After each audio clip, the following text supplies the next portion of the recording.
Chapter 1. The Grand Invitation to the Frozen Retreat. Hercule Poirot adjusted the lapels of his heavy astrakhan coat and peered through the frost-laced window of the funicular carriage as it ascended the final, vertiginous stretch towards the Ice Palace. The Swiss Alps rose around him like the jagged teeth of some ancient slumbering god, their peaks wreathed in cloud and glittering with fresh powder. Below, the village of Glacier d'Argent dwindled to a cluster of toy houses. Above, the palace itself shimmered, an impossible confection of blue-white ice blocks, turrets, and archways, lit from within by 1,000 coloured lanterns that turned the snow into a kaleidoscope of sapphire, emerald, and rose. "Mon Dieu," Poirot murmured, his breath fogging the glass. "One expects such extravagance from a Russian Tsar, not from a hotelier with delusions of grandeur." The invitation had arrived 3 weeks earlier at his London flat, pressed on heavy vellum and sealed with crimson wax. The crest, an intertwined snowflake and crown, had been unfamiliar, but the handwriting was elegant, almost theatrical. "Monsieur Hercule Poirot, your presence is requested at the inaugural winter season of the Ice Palace, a marvel of cryogenic architecture perched at 3,200 meters above the Rhone Valley. 10 guests only. Absolute discretion. A puzzle awaits one who appreciates order and method. V.L. Frost, proprietor A puzzle." The phrase had tickled Poirot's moustache like a feather. He had intended to refuse. Winter sports were an abomination, and the Alps held too many memories of avalanches and overcooked fondue, but curiosity, that most persistent of vices, had prevailed. The funicular lurched to a halt.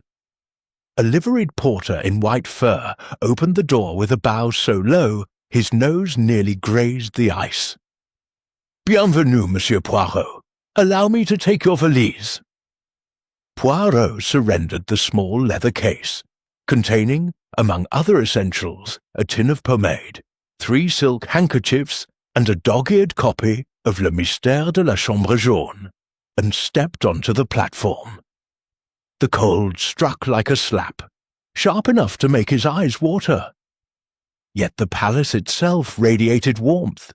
Heated pathways of compressed snow led beneath an arch, carved into the shape of interlocking icicles, each one backlit so that it glowed like a prism. Inside the entrance hall, the temperature rose to a civilized 15 degrees. The walls were translucent blocks of ice, veined with trapped air bubbles that caught the light and threw it back in soft rainbows. A chandelier the size of a small car hung overhead, its crystals actually frozen cascades of water captured mid-fall. Somewhere, a string quartet played Vivaldi's Winter with muffled enthusiasm. "Magnifique," Poirot admitted, though he suspected the acoustics owed more to insulation than artistry. A woman approached, tall and regal in a gown of silver fox that matched the frost on the windows. Her hair was a severe platinum chignon. Her eyes, the pale blue of glacier meltwater. "Monsieur Poirot." Her accent was Viennese, clipped and precise. "I am Valentina Frost, your hostess. You honour us." "Madame Frost." Poirot inclined his head.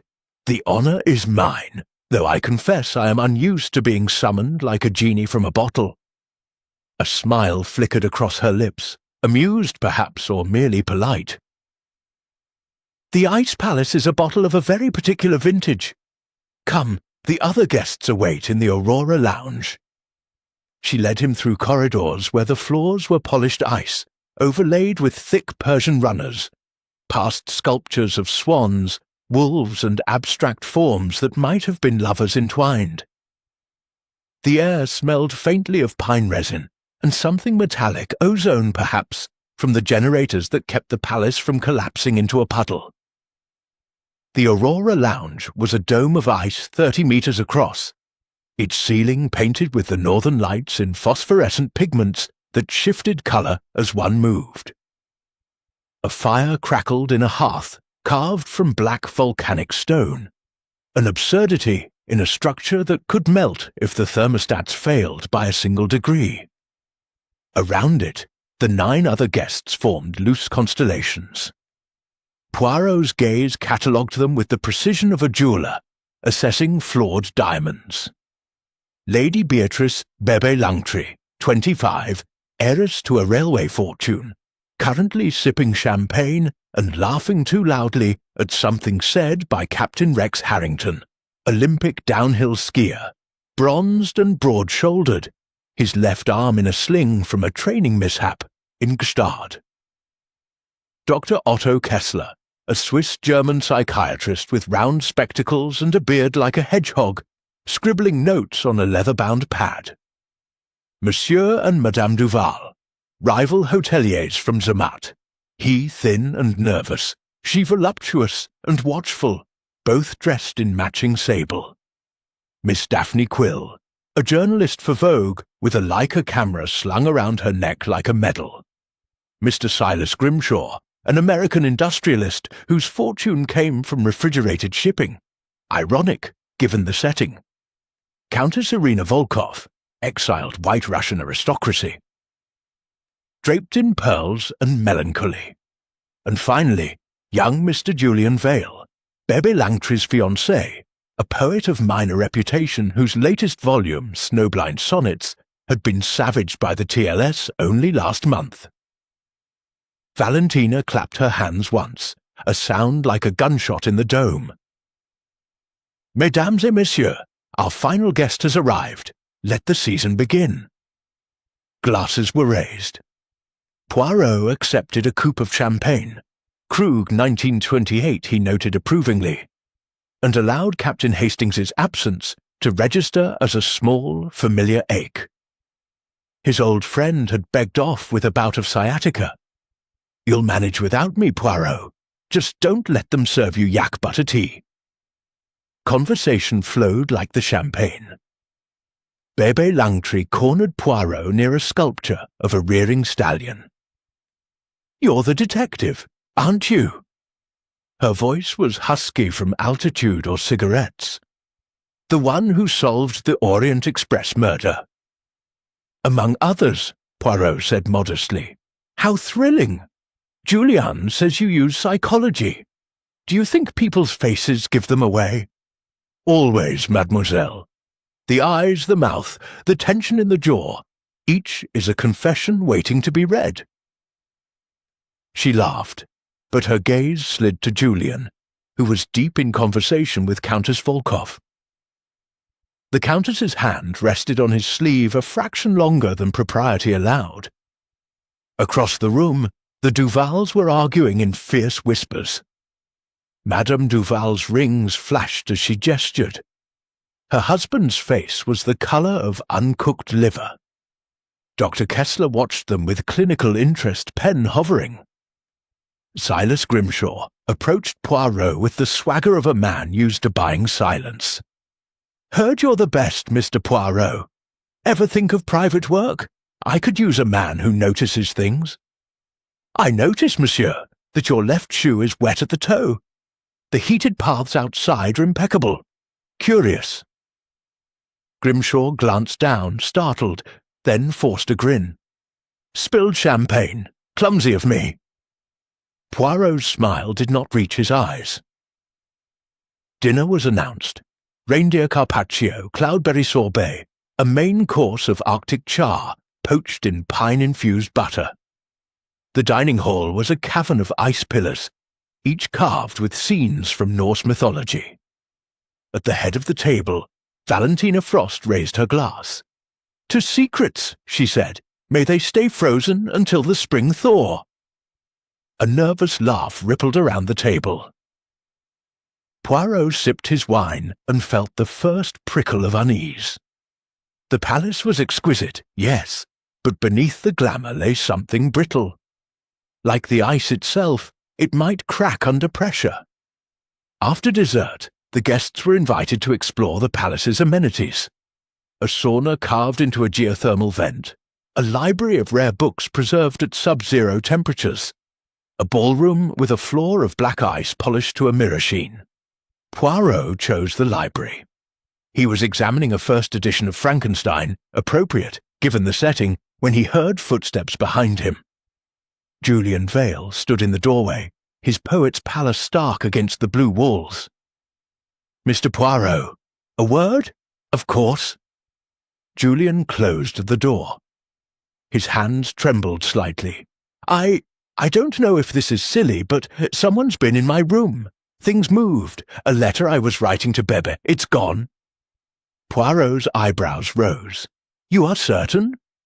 "Positive. And there's a smell. Like almonds. Bitter." "Cyanide," Poirot thought automatically, then dismissed it. "Too theatrical. Still, lock your door tonight, monsieur, and say nothing to the others. We shall observe." Julian nodded, relief and fear mingling in his eyes. As he left, Poirot noticed a smear of something red on the young man's cuff. Lipstick. Blood. The light was too dim to tell. Outside, the wind howled, against the ice walls, a sound like distant wolves. Poirot returned to the Aurora Lounge, where the fire had burned low. Most guests had retired. Only Dr. Kessler remained, staring into the embers. "Insomnia, Doctor?" Poirot asked. "Altitude," Kessler replied, "and perhaps anticipation. Do you believe in premonitions, Monsieur Poirot?" "I believe in motive, means, and opportunity. The rest is superstition." Kessler smiled thinly. "Then you will be busy here. This palace is a pressure cooker, disguised as a snow globe." He drained his glass and departed, leaving Poirot alone with the dying fire and the soft creak of settling ice. In his suite, walls of pale blue ice, a bed carved from a single block of frozen pine, heated from beneath, Poirot prepared for sleep with ritual precision. He wound his pocket watch, arranged his moustache nets, and placed his slippers at a perfect right angle. Yet, as he slipped between silk sheets that smelled faintly of lavender, he could not shake the sense that the palace itself was watching. Somewhere in the distance, a clock struck midnight. The sound was muffled, as though the ice swallowed time itself. Poirot closed his eyes. Tomorrow, he decided, he would begin in earnest. For now, he would dream of order, of little grey cells aligning like soldiers on parade. But in the corridors of the ice palace, shadows lengthened, and the temperature, despite every thermostat, dropped another degree. Chapter 2. Whispers in the Crystal Corridors. Hercule Poirot awoke to silence so complete it felt like a physical weight pressing upon his eardrums. For a moment he lay motionless beneath the heated pine bed, listening to the palace breathe. The ice walls of his suite glowed faintly with the pale gold of dawn filtered through snow.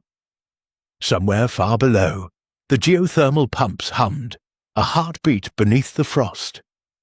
He rose, performed his ablutions with the meticulous care of a man dressing for battle, and selected a charcoal-grey suit whose wool was thick enough to defy the alpine chill, yet tailored sharply enough to remind the world that Hercule Poirot was no mere tourist. A final glance in the mirror, moustaches symmetrical, parting precise, and he stepped into the corridor. The ice palace by morning was a different creature. Overnight, the staff had polished every surface until the walls reflected like mirrors. Poirot's own image multiplied infinitely as he walked, a small, immaculate army marching towards the unknown. The heated runners beneath the Persian carpets kept the floor at a steady 18 degrees, yet the air itself carried a bite sharp enough to make the lungs ache. He paused at a junction where 4 corridors met beneath a vaulted ceiling carved into the likeness of a frozen waterfall. From the east came the scent of coffee and warm brioche. From the west, the faint metallic tang of ozone and something else. Ozone and roses. Poirot's nostrils flared. Parfum, expensive, and familiar. A whisper of silk, and Countess Irina Volkov appeared as if conjured from the ice itself. She wore a dressing gown of smoke-grey velvet trimmed with sable, her platinum hair loose about her shoulders. In the crystalline light, she looked less like a woman than a statue that had learned to walk. "Monsieur Poirot," she murmured, her accent curling around the vowels like cigarette smoke. "You are up early. Or do Belgians consider 7 o'clock a lie-in? I consider it the hour when the little grey cells are most receptive, Countess. And you? I do not sleep well in palaces made of water." She gestured at the walls. "One feels watched, as though the ice remembers every secret it has ever swallowed." Poirot inclined his head. "A poetic fancy. Yet you rise regardless. I rise because Julian Vale asked me to." Her smile was small, sharp. "He wishes to discuss poetry at breakfast. The young are so earnest before noon." She glided past him, leaving a trail of rosatare and something colder. Regret, perhaps, or calculation. Poirot watched her go, then turned toward the source of the coffee. The Aurora Lounge had been transformed. The dome above now shimmered with projected snowfall, real flakes generated by hidden nozzles, falling in slow motion to melt harmlessly into grates. The volcanic hearth still burned, but the long table was set for breakfast. Silver domes over reindeer sausages, crystal bowls of cloudberries. A samovar hissing gently beside a platter of blinis. Most of the guests were already present. Lady Beatrice Langtry, Bebe, sat at the far end, wrapped in a cashmere sweater, the colour of glacier mint. Her eyes were puffy. She had been crying. Julian Vale hovered beside her, murmuring apologies that she waved away with a brittle laugh. Captain Rex Harrington stood at the buffet, piling his plate with enough protein to fuel a polar expedition. His sling was gone, replaced by a flexible brace that allowed him to flex his biceps theatrically as he reached for the caviar. Dr. Otto Kessler observed him with the detached curiosity of a man watching insects mate. The Duvals occupied opposite ends of the table, like rival chess pieces. Monsieur Duval picked at a grapefruit. Madame Duval buttered toast with the violence of a woman imagining it was someone's throat. Silas Grimshaw entered as Poirot took his seat, the American's boots leaving faint wet prints on the runner. He carried a copy of the Wall Street Journal, yesterday's edition, flown in by helicopter before the storm closed the passes. "Morning, Poirot," Grimshaw boomed. "Sleep okay? I kept thinking the whole damn place was going to melt and drown us in our beds." "An unlikely catastrophe," Poirot replied. "The palace is maintained at -4 degrees internally. Melting requires a failure of multiple redundancies." "Yeah, well, redundancies fail. Seen it in shipping." Grimshaw unfolded his newspaper with a hissed crackle. "Speaking of, anyone know why the wireless is down? Tried to call my office, nothing but static." A ripple of unease passed around the table. Valentina Frost entered at that moment, serene in a high-necked gown of ice-blue silk. "A minor issue with the antenna," she said smoothly. "The storm coated it in rime. My engineers are attending to it." Poirot noted the way her fingers tightened on her coffee cup. A minor issue, perhaps, or the first thread in a tapestry of lies. Breakfast proceeded with the brittle civility of people pretending not to notice the cracks beneath their feet. Conversation splintered into fragments. Bebe complaining that her diamond earrings had gone missing from her dressing table. Rex boasting about a secret ski run, accessible only via the palace's private lift. Madame Duval hinting that the Ice Palace's construction had cut corners, literally, on safety inspections. Julian reciting a stanza of his latest sonnet, which began in Crystal Prison's Love Lies Entombed, and ended with Bebe throwing a blini at his head. Poirot ate sparingly, 2 poached quail eggs, a single slice of brioche, black coffee, and observed. When the meal ended, Valentina announced a tour of the palace's public areas. "For those who wish to appreciate the artistry," she said, "the rest may explore at leisure." Poirot joined the tour. They moved in a loose knot through corridors that grew increasingly fantastical. A gallery of ice animals so lifelike one expected the polar bear to blink. A chapel with pews carved from blocks of compressed snow. A crucifix of frozen holy water suspended above the altar. A ballroom where the floor was black ice over a pool of bioluminescent algae, creating the illusion of dancing on starlit water. In the sculpture garden, an open courtyard ringed by heated walls. A new addition had appeared overnight, a life-sized statue of a woman screaming, her hands clawing at her throat. The detail was exquisite, down to the individual strands of hair frozen mid-whip. "Who is the model?" Dr. Kessler asked, peering through his spectacles.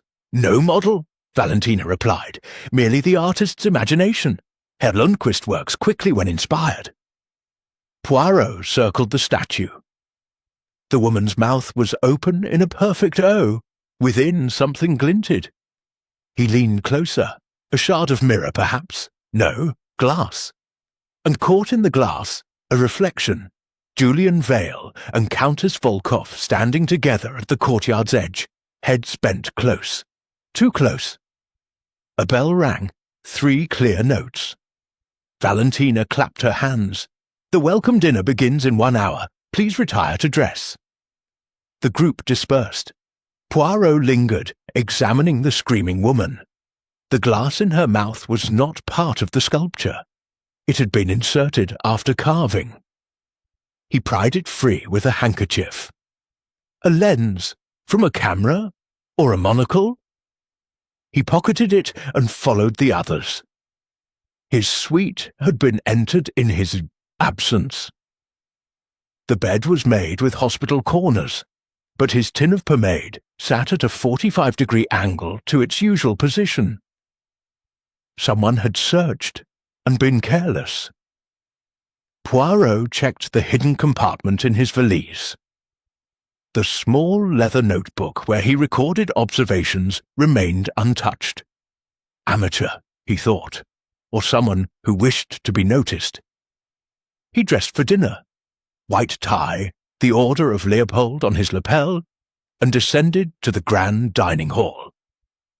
The space was transformed. Ice pillars wrapped in fairy lights, a ceiling painted with the zodiac in gold leaf that caught the candlelight and threw it back in constellations. At the center of the table stood a centerpiece that drew gasps, a miniature replica of the palace itself, carved from sugar and spun glass, complete with tiny guests frozen mid-gesture.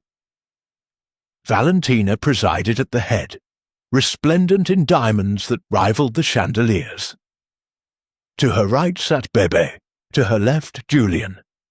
The seating chart had been altered since breakfast. Poirot found himself between Madame Duval and Miss Quill, the journalist, who was already scribbling in a notebook. "Mr. Poirot," Miss Quill whispered, as the first course, oysters on crushed ice shaped like scallop shells, was served. "Have you noticed the staff? They're all identical." Poirot glanced up. The waiters were indeed eerily similar. Same height, same build, same blank expressions beneath white half-masks. "Twins?" he suggested. "Clones," she said, only half-joking. "Or a very specific hiring policy." The meal progressed. consommé served in bowls carved from frozen beef stock, venison with a sauce of juniper and lingonberries, a sorbet of pine needles that tasted like walking through a forest at dusk. Wine flowed, Chateau d'Yquem with the fish, a robust Barolo with the meat. Conversation grew louder, looser, then disaster. The chandelier, a masterpiece of interlocking ice rings suspended by nearly invisible wires, groaned. A single crack zigzagged across its surface. Guests looked up in unison. For a heartbeat, time slowed. The crack widened, a shard the size of a dinner plate detached and plummeted straight toward Bebe Langtry's head. Julian moved first, shoving her chair back with a screech. The shard struck the table, exploding into 1,000 glittering fragments that rained over the crystal and silver. A collective scream rose, then silence, broken only by the soft patter of melting ice. Valentina was on her feet. "An accident," she said, voice steady but too loud. "The temperature fluctuated. My apologies." Staff rushed in with brooms of reindeer hair. Bebe was trembling, her gown speckled with shards. Julian held her, but his eyes were on the ceiling, calculating. Poirot rose slowly. A waiter passed close behind him. Poirot caught the man's wrist. "You," he said in French. "You were stationed beneath the chandelier moments before the fall. Why?" The waiter's eyes widened behind the mask. I was adjusting the centerpiece, monsieur."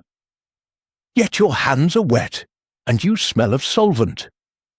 The man pulled free and vanished into the chaos. Poirot stared after him, then at the ceiling. A wire had been cut, cleanly, with a tool. Not a fluctuation, sabotage. Valentina approached, her face pale beneath the diamonds. "Monsieur Poirot, a word in private?" They stepped into an alcove where the ice walls were etched with frost ferns. "This was no accident," she said quietly. "Someone wishes to frighten my guests, or worse." "You suspect a particular someone?" "I suspect everyone." Her laugh was bitter. "Including myself. The palace cost 20 million francs. There are those who would see it fail spectacularly. Beginning with a chandelier." Poirot raised an eyebrow. "A dramatic opening gambit." "Perhaps a warning. The season has only begun." She returned to the table. Poirot remained in the alcove, turning the camera lens over in his palm. Above, the chandelier's remnants dripped steadily, each drop a tiny, perfect tear. Later, in the corridor outside the dining hall, he overheard voices, low, urgent, Rex Harrington and Silas Grimshaw, half hidden in an alcove of their own. "Told you the lift mechanism was tampered with," Rex was saying. "Someone's playing for keeps." "Then we play harder," Grimshaw replied. "By tomorrow night, the palace changes hands, one way or another." Their footsteps receded. Poirot pressed himself against the ice wall, feeling the cold seep through his dinner jacket. The palace was a pressure cooker, yes, but the heat was rising faster than anyone had anticipated. In his suite, he locked the door and wedged a chair beneath the handle. Then he sat at the small desk, opened his notebook, and wrote in his neat slanted hand, "Observations. Day 1. Chandelier sabotaged, cut wire, solvent residue. Stuff identical. One handle solvent. Bebe's earrings missing. Julian's letter vanished. Countess and Julian, intimité, Grimshaw and Harrington, business coup. Temperature fluctuations impossible without internal sabotage. Conclusion. The Ice Palace is a stage. The first act has ended in shattering applause. The second will be murder." He closed the book, extinguished the lamp, and listened to the palace settle around him, creaking, whispering, waiting. Somewhere in the dark, a clock began to chime the half-hour. The sound was muffled, as though the ice itself were trying to keep time a secret. Chapter 3. The Midnight Toast and Vanishing Shadows. The palace did not sleep. It merely dimmed. At 11:30, the public corridors were still lit by low amber sconces set into the ice, turning the walls into rivers of molten gold. Hercule Poirot, wrapped in a dressing gown of midnight blue velvet and carpet slippers lined with lamb's wool, moved through the quiet like a small, deliberate shadow. He had dismissed the idea of bed.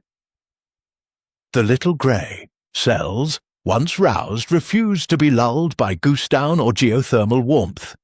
He carried no light. The glow from the walls was sufficient, and he had no wish to announce his presence. In his right hand, he held the sliver of lens taken from the screaming statue. In his left, a silk handkerchief folded into a precise square. He was following a scent, literally. The same rose attar worn by Countess Volkov, now mingled with something sharper. The metallic bite of Fearsweat. The trail led past the sculpture garden, down a service stair concealed behind a tapestry of woven reindeer hide, and into the sub-levels where the palace's arteries, pipes, cables, humming generators, were hidden behind panels of brushed steel. Here the temperature dropped to -8. Poirot's breath plumed like incense. The corridor ended at a door marked Privé, Accès Technique. It was ajar. Inside, a single bulb cast a cone of yellow light over a workbench. Tools lay scattered. Wire cutters, a coil of monofilament, a glass vial half full of clear liquid. On the bench sat a champagne flute, its bowl etched with the palace crest. A faint almond scent rose from the dregs. Poirot's moustache bristled. Bitter almonds. Cyanide. He lifted the flute with the handkerchief.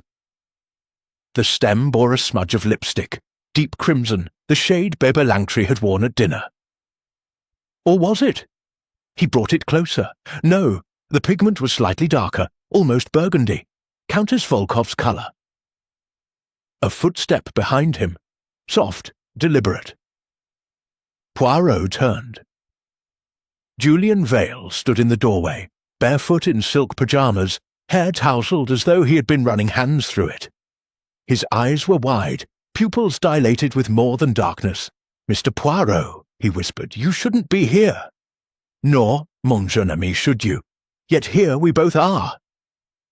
Poirot held up the flute. "Explain." Julian stepped inside and closed the door. The click of the latch sounded unnaturally loud. I couldn't sleep. Baby's furious with me. She thinks I'm involved with Irina. It's nonsense, but—" he swallowed. "I came looking for a drink, found this room open. The glass was already here." Poirot studied the young man's face. Fear, yes. Guilt, perhaps. But not the cold calculation of a poisoner. And the vial. Julian's gaze flicked to the workbench. "I didn't touch it, I swear." Poirot set the flute down exactly as he had found it. "Then we shall leave everything for the authorities when they arrive. For now, return to your suite, lock the door, say nothing." Julian hesitated. "There's something else.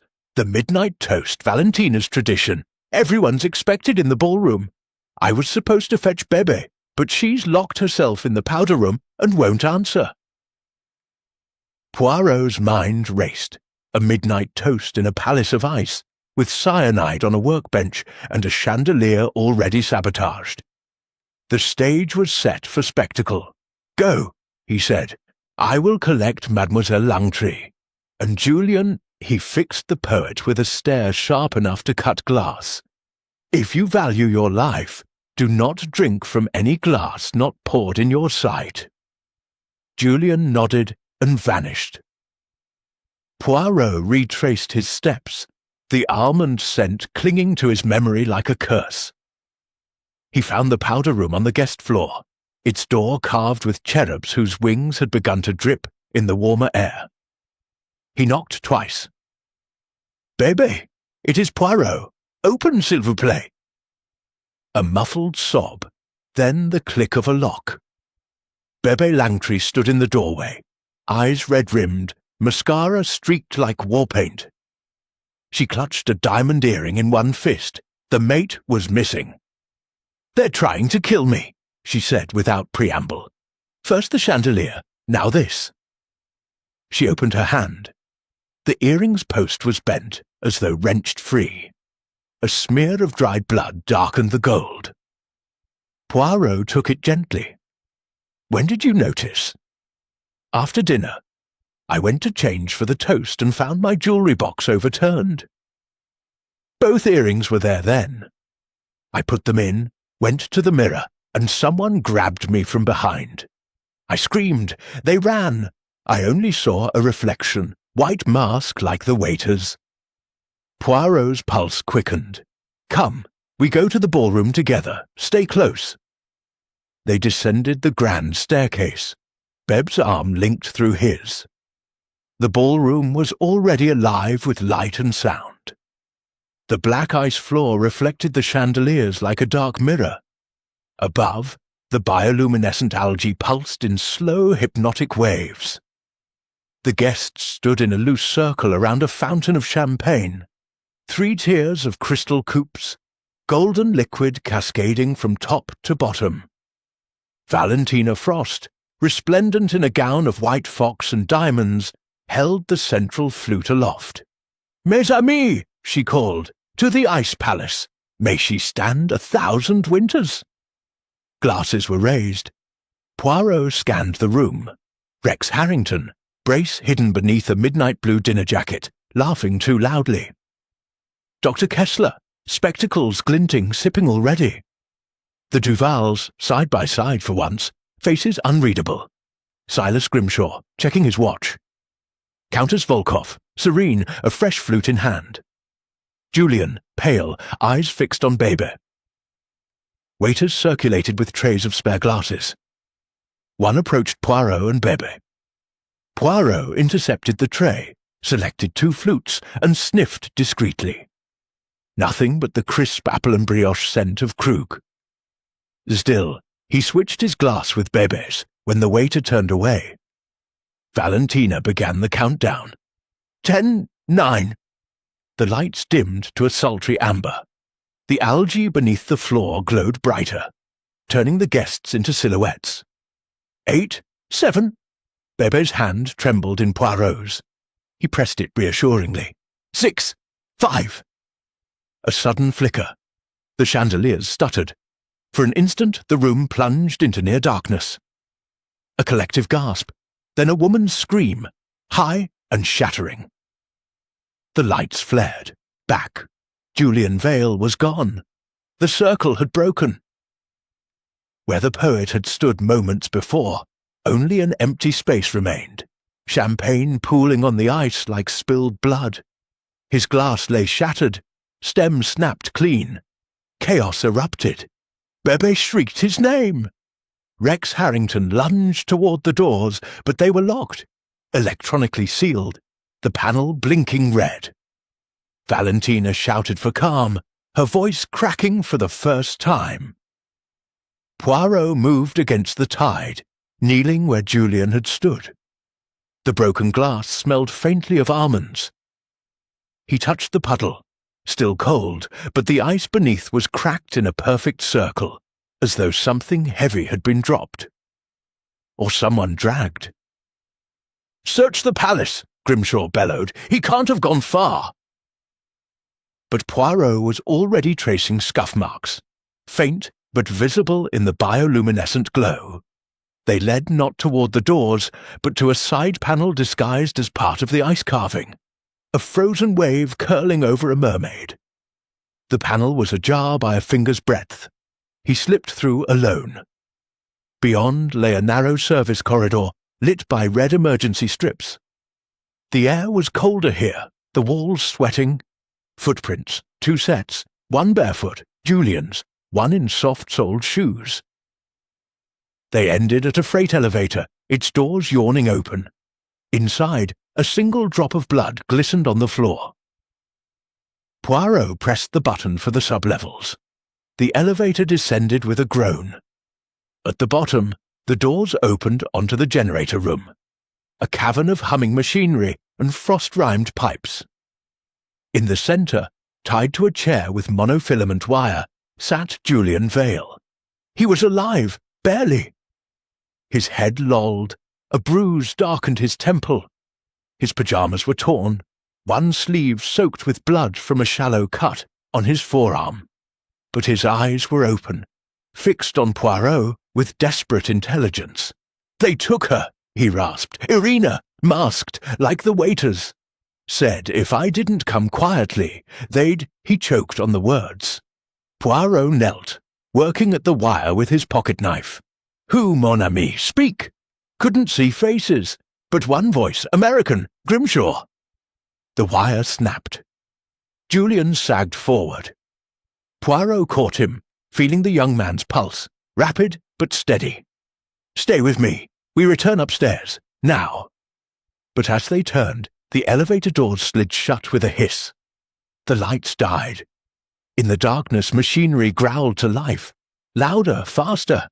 The temperature plummeted. Frost crackled across the walls. A voice echoed from hidden speakers, distorted but recognizable. Valentina's, yet colder. "Welcome to the real toast, Monsieur Poirot.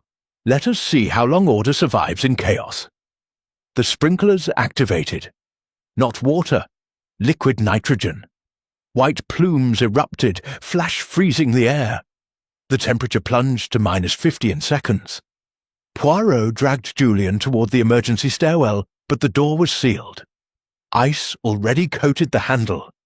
He shielded the poet with his body as the mist thickened, turning the world into a blinding, lethal fog. Somewhere above, a clock struck 1.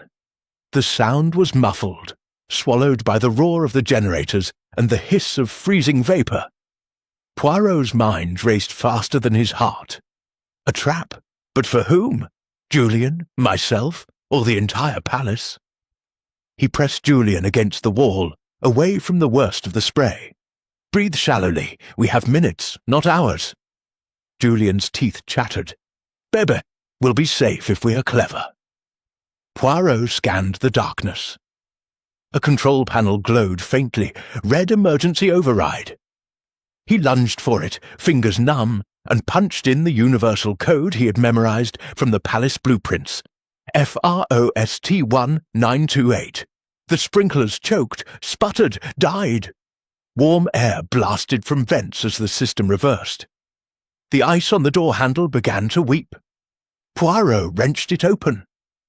They stumbled into the stairwell, climbing blindly. Behind them, the generator room door sealed with a final, ominous click. On the ballroom level, pandemonium reigned. The electronic locks had disengaged. Guests milled in confusion. Valentina stood at the fountain, face ashen, flanked by 2 masked waiters who had removed their disguises to reveal ordinary, terrified young men.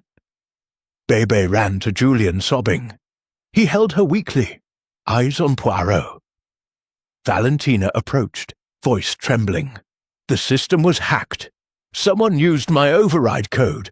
I swear I—" Poirot raised a hand. "Later, madame. First, we count heads." All present, except one.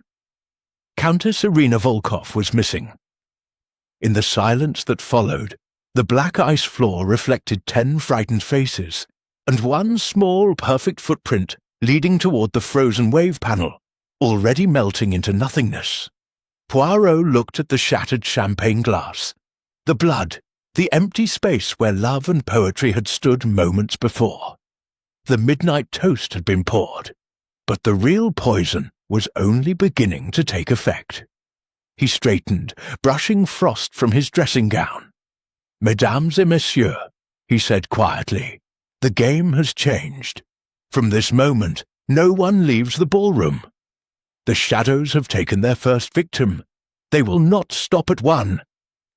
Outside, the storm howled louder, as though the mountain itself were laughing. Chapter 4. Footprints in the Eternal Snow. The storm arrived at 3:17 a.m. with the precision of a guillotine. One moment, the palace windows showed only the soft glow of interior lanterns. The next, the world outside vanished behind a white curtain that slammed against the ice like a living thing. Wind screamed through the ventilation shafts, a high, keening note that set the chandeliers trembling. Snowflakes the size of saucers struck the reinforced panes and exploded into powder. Hercule Poirot stood at the ballroom's tallest window, hands clasped behind his back, watching the blizzard erase the mountain. Behind him, the guests huddled in uneasy knots. Bebe Langtry curled on a chaise longue, Julian's, coat draped over her shoulders, Rex Harrington pacing like a caged bear, the Duvals whispering venomously, Dr. Kessler taking meticulous notes by the light of a single candle. Valentina Frost had vanished into the control room with her engineers, leaving 2 unarmed security men, boys really, at the doors. Poirot's breath fogged the glass. The footprints he had seen on the black ice floor were gone, melted by the geothermal coils beneath. But memory was sharper than ice. He closed his eyes and reconstructed, one set, narrow, barefoot, toes splayed, Julian's dragged. One set, broader, soft-soled, weight on the balls of the feet, someone trained, perhaps military. Direction, toward the service panel then. Nothing. The blizzard had swallowed the rest. He turned. Captain Harrington. Rex stopped mid-stride. Yeah? You spoke last night of a secret ski run. Accessible only from the palace. Describe it. Rex hesitated, glanced at Grimshaw, who gave a curt nod. Private lift in the east wing.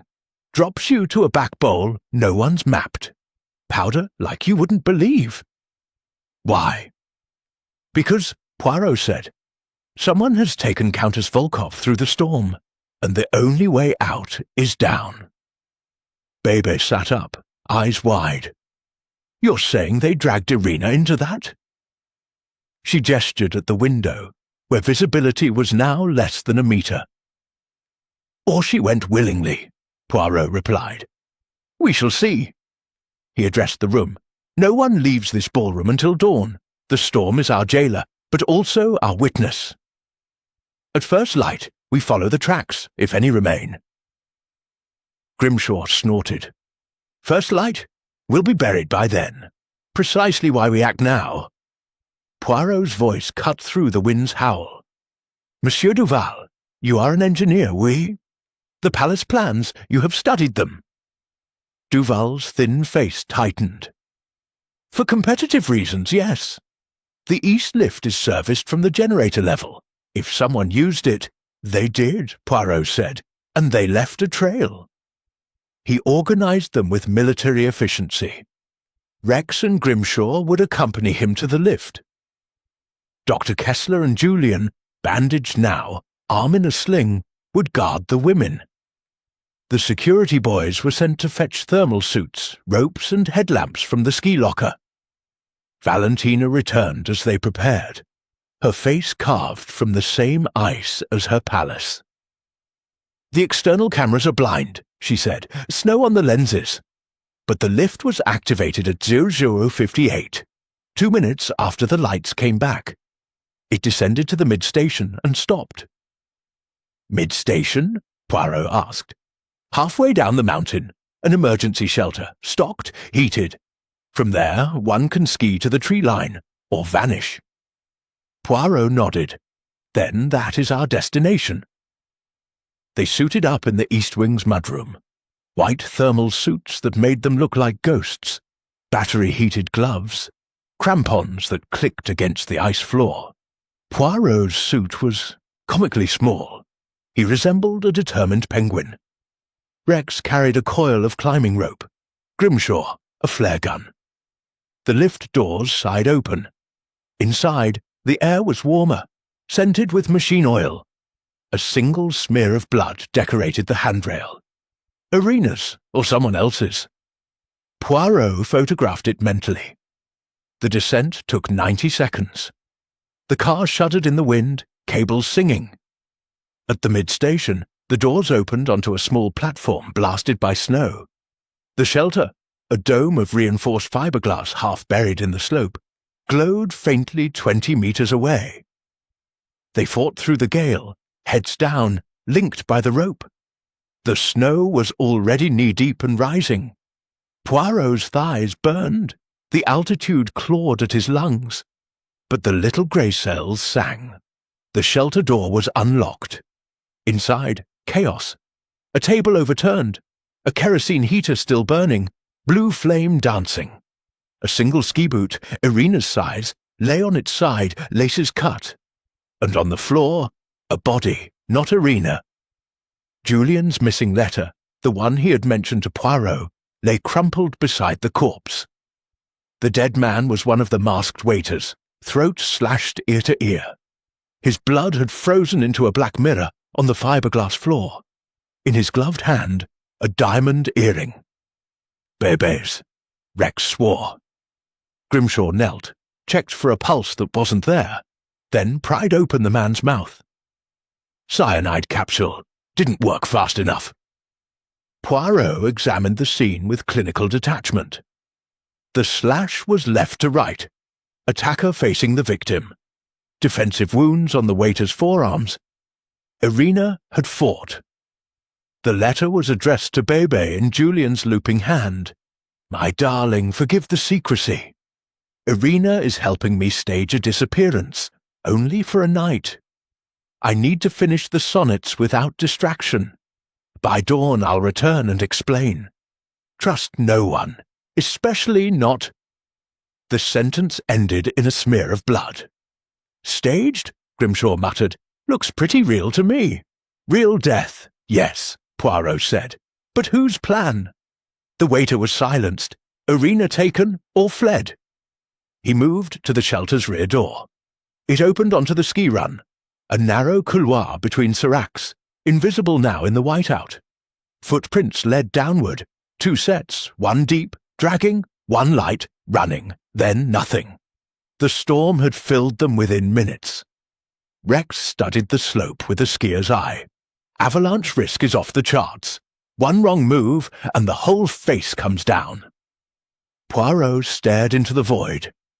Somewhere below, the tree line, and beyond it, the village, the funicular, the world. Irina could be anywhere, or nowhere. A low rumble.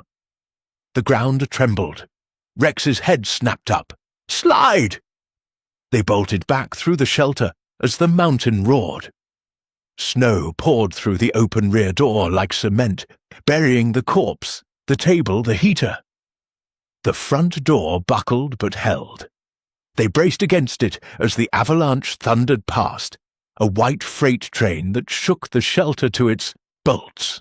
When it stopped, silence returned, thicker now, muffled by meters of new snow. The rear half of the shelter was filled to the ceiling. The corpse was gone, entombed. Grimshaw's face was grey. We're cut off. Lift cables probably snapped. Poirot tested the front door.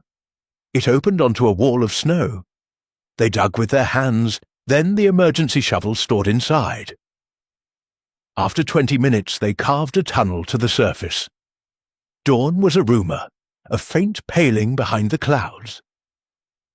The storm still raged, but the avalanche had carved a temporary shelf. The lift station was buried. Only the cable emerged, swaying like a broken violin string. Rex scanned the slope.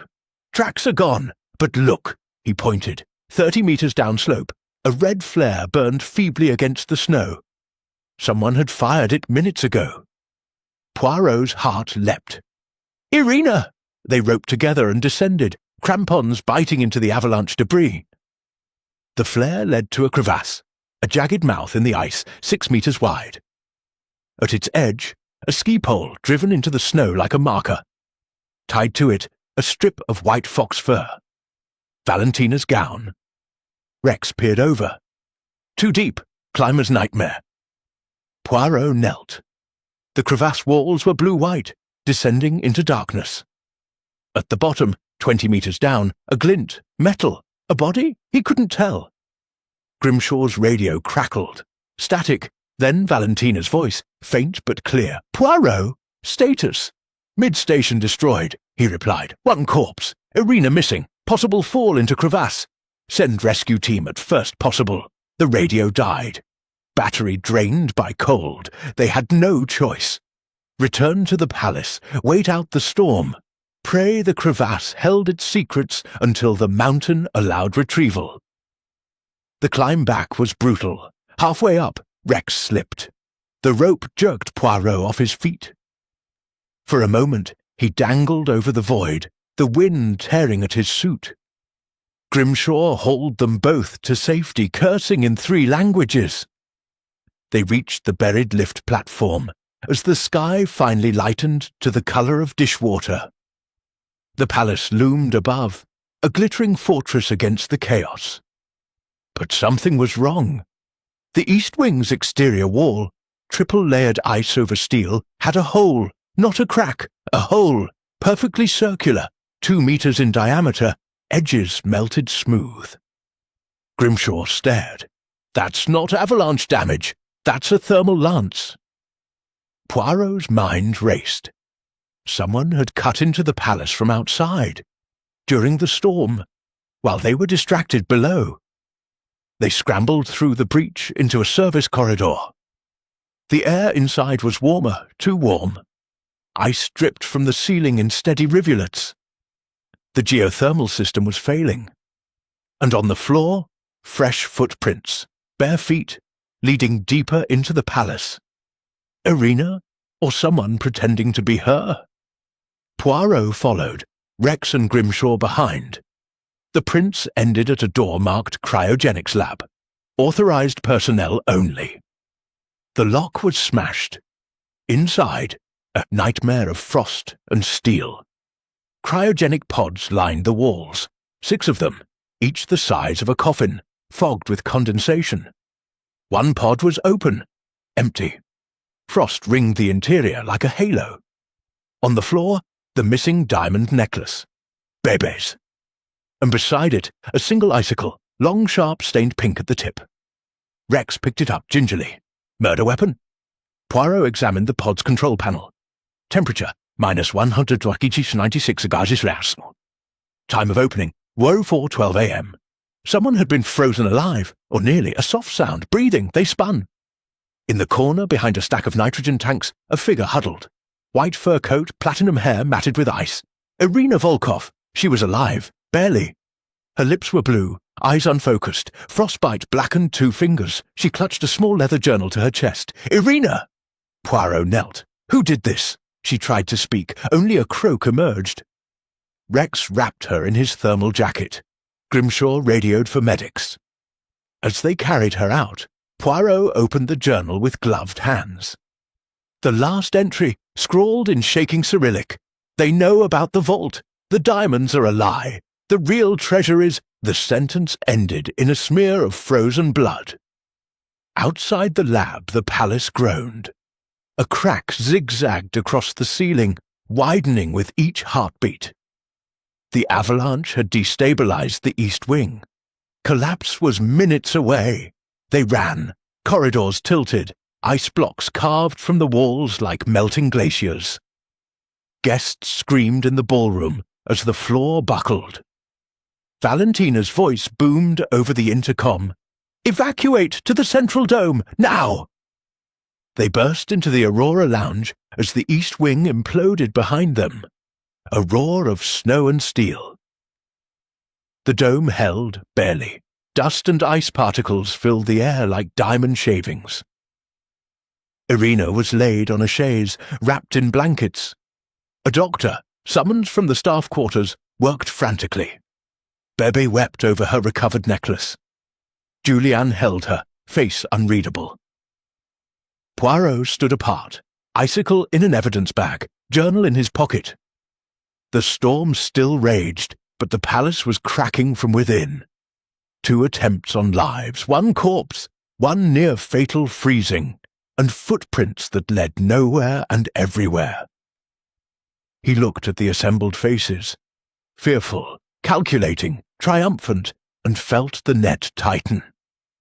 The game, he thought, had moved underground, and the next body would not be found in snow. it would be carved from ice itself. Chapter 5. Secrets Carved in Ice. The palace had become a wounded animal. By noon the storm still battered the dome, but inside the temperature had risen to a clammy +2. Ice sculptures wept in rivulets, the Persian runners squelched underfoot.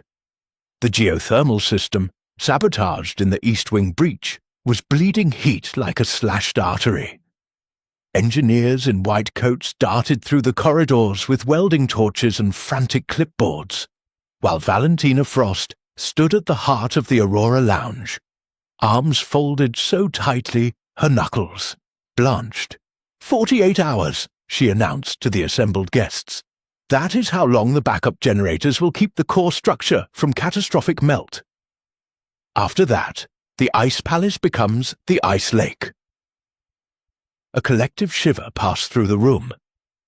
Bebe Langtry clutched Julian's hand. Countess Volkov, swaddled in heated blankets, stared at nothing. Dr. Kessler's pen scratched relentlessly. The Duvals exchanged glances that could freeze blood. Poirot, seated on a chaise with his small feet precisely together, raised a finger. Then, madame, we have 48 hours to find a murderer before the evidence, and the murderer dissolve. We begin now. He had commandeered the library as his operations room.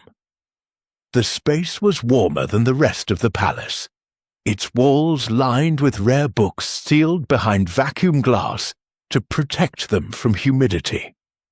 A long table of black ice served as his desk. On it, he arranged the physical evidence in neat rows. The icicle, now wrapped in silk and stored in a chilled silver bucket. Bebe's diamond necklace, blood-flecked. Irina's journal, pages stiff with frost. The waiter's mask, recovered from the avalanche debris. A single strand of platinum hair caught on the cryogenics pod hinge. Valentina provided staff files, floor plans, and, reluctantly, her master override codes. Poirot dismissed everyone except Dr. Kessler, whom he required as a medical witness, and Rex Harrington, whose knowledge of the palace's hidden ski routes might prove vital. They began with the body that had not been a body for long. The waiter, identified as Lucas Meyer, 24, from Zermatt, had been carried to the palace's small morgue drawer in the infirmary. The doctor there, a harassed woman named Dr. Hagen, confirmed the slash wound as cause of death, but added a detail that made Poirot's moustache bristle. "Post-mortem freezing," she said, pointing to the skin. "He was dead before the avalanche buried him. The blood crystallized in the arteries. Whoever killed him wanted the body preserved." "Or hidden," Poirot murmured, "until the spring thaw." Next, the cryogenics lab. The pod that had held Irina was designed for medical research, short-term suspension of accident victims until evacuation. Its log showed an unauthorized cycle at 04:12 a.m., initiated from a terminal in Valentina's private office. Poirot confronted her in the control room, surrounded by blinking screens and the smell of overheated circuits. "You entered the lab at 4 in the morning?" he asked. "I did not," Valentina said, but her eyes slid to a corner monitor showing the East Wing breach. "Someone used my biometric glove. It was stolen from my suite yesterday." "Convenient," Madame Duval sneered from the doorway. "First the chandelier, now the freezers. Your palace is a death trap, Valentina." "Built with your husband's substandard insulation, I believe," Valentina shot back. The two women locked stares until Poirot stepped between them. "Ladies, your feud is noted. For now, we require alibis, from midnight until 6 a.m. He interviewed them one by one in the library, the black ice table reflecting their faces like a dark mirror. Bebe Langtry claimed, locked in the powder room crying. Evidence, mascara on the chaise cushion, a broken compact mirror. Poirot's note, genuine distress, but the mirror shards were too uniform, cut, not smashed. Julian Vale claimed, searching for Bebe, then abducted. Evidence: bruises consistent with struggle, monofilament burns on wrists. Poirot's note: the letter to Bebe was written in waterproof ink, odd for a spontaneous note. Rex Harrington claimed, in the gym, running on the treadmill. Evidence: sweat on his brace, but the treadmill log showed no activity after 23:47. Poirot's note: the brace was newly scuffed, ice particles embedded in the Velcro. Silas Grimshaw claimed, in his suite, on a satellite call to New York. Evidence: call log confirmed, but the duration was exactly 7 minutes. Too short for business, too long for a check-in. Poirot's note: his boots still held traces of the thermal lance compound. Dr. Otto Kessler claimed, in the sauna, meditating. Evidence: sauna log showed entry at Wurzel.15, exit at 5:30. Poirot's note: the sauna's humidity had erased any footprints, but his glasses were fogged when Poirot saw him at breakfast. Impossible after 5 hours. The Duvals claimed, together in their suite, reconciling. Evidence: none. Door locked from inside, no cameras. Poirot's note: Madame Duval's lipstick on a coffee cup was fresh. Monsieur Duval's cufflinks bore frostbite marks. Countess Irina Volkov claimed, drugged, abducted, woke in the pod. Evidence: sedative in her bloodstream, midazolam, frostbite on fingers. Poirot's note: the journal's final entry was written in a different ink. Ballpoint, not the fountain pen she favoured. At 3 p.m, the power flickered. The backup generators coughed, then steadied. Valentina's voice crackled over the intercom. Core temperature rising. Evacuation drill in 1 hour. Poirot gathered the guests in the sculpture garden, the only space still below freezing. The screaming woman statue had melted into a grotesque slump, her glass-filled mouth now a gaping hole. Snow from the breached wing had drifted in, forming a waist-high mound. "Observe," Poirot said, pointing to the snow. "Footprints, fresh." They led from the garden's side door to a service hatch beneath the ice-thrown dais. The hatch was locked, but the snow around it was trampled. Boot prints, size 42, the same as the soft-soled tracks from the ballroom. Rex forced the hatch. A ladder descended into darkness. They followed, headlamps cutting tunnels through the black. The sub-basement was a cathedral of ice pillars and steel beams. The air was -15, breath crystallizing instantly. In the center stood a vault door. Circular, bank-grade, its surface etched with frost flowers. Grimshaw whistled. "That's not on any plan I've seen." Valentina's face was stone. "It predates the palace. A relic from the war. Swiss gold, supposedly. I was told it was sealed." The door was not sealed. A keypad glowed red. Someone had entered the code recently. Frost around the keys was disturbed. Poirot examined the keypad. 9 digits used. Smudges on 192837460. A birthday, perhaps. He tried Valentina's birth date. 03/07/1965. Nothing. Irina's 14/02/1947. Nothing. Then, on impulse, the palace's inaugural date. 1928-12-15. The door sighed open. Inside, a small chamber lit by a single bulb. On a pedestal of black ice sat a velvet box. Poirot opened it. Not diamonds, a human hand, severed at the wrist, perfectly preserved in liquid nitrogen. The skin was pale, the nails manicured. On the ring finger, a signet ring bearing the Frost family crest. Valentina gasped. "My father's hand! He lost it in a climbing accident in '89. We thought it was buried with him." Poirot lifted the hand gently. Beneath it, a cassette tape, ancient, labelled in Cyrillic, Irina, 1986. Dr. Kessler's eyes gleamed behind his spectacles. Defection tapes, KGB, she was a honey trap. Irina, carried in on a stretcher, began to weep silently. The vault held more. Forged documents transferring ownership of the Ice Palace to a shell company in the Caymans, signed by Valentina Frost, her signature flawless, but the ink fresh. And a map, hand-drawn, showing a tunnel from the vault to the mid-station shelter. Poirot's mind clicked into place like a puzzle box. The diamonds were a distraction, he said. The real prize is the palace itself, insured for 50 million francs. Destroy it, collect the payout, vanish. But someone discovered the vault's true contents and blackmailed the conspirators. He turned to Valentina. You staged the incidents to void the insurance, force majeure, but your partner grew greedy. Valentina's composure cracked. I would never— A scream cut her off. From the ladder shaft.